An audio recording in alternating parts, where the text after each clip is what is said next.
মুসা আলাইহিস সালাম আল্লাহর সাথে সরাসরি কথা বলতেন। ওয়াকাল্লামাল্লাহু মুসা তাকলিমা, সুবহানাল্লাহ পড়েন। আওয়াজ তুলে সবাই বলেন সুবহানাল্লাহ।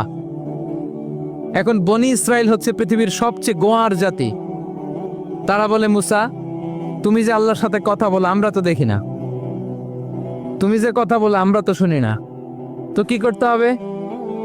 বনি ইসরাইল বলে, আমাদের মধ্য থেকে 70 জন নিয়ে যাইতে হবে তোর বারে। ওরা আয়সা যদি কয় হয় আমরা শুনছি, তাহলে বিশ্বাস করব। কত বড় ডাকাত দেখছেন বনি ইসরাইল।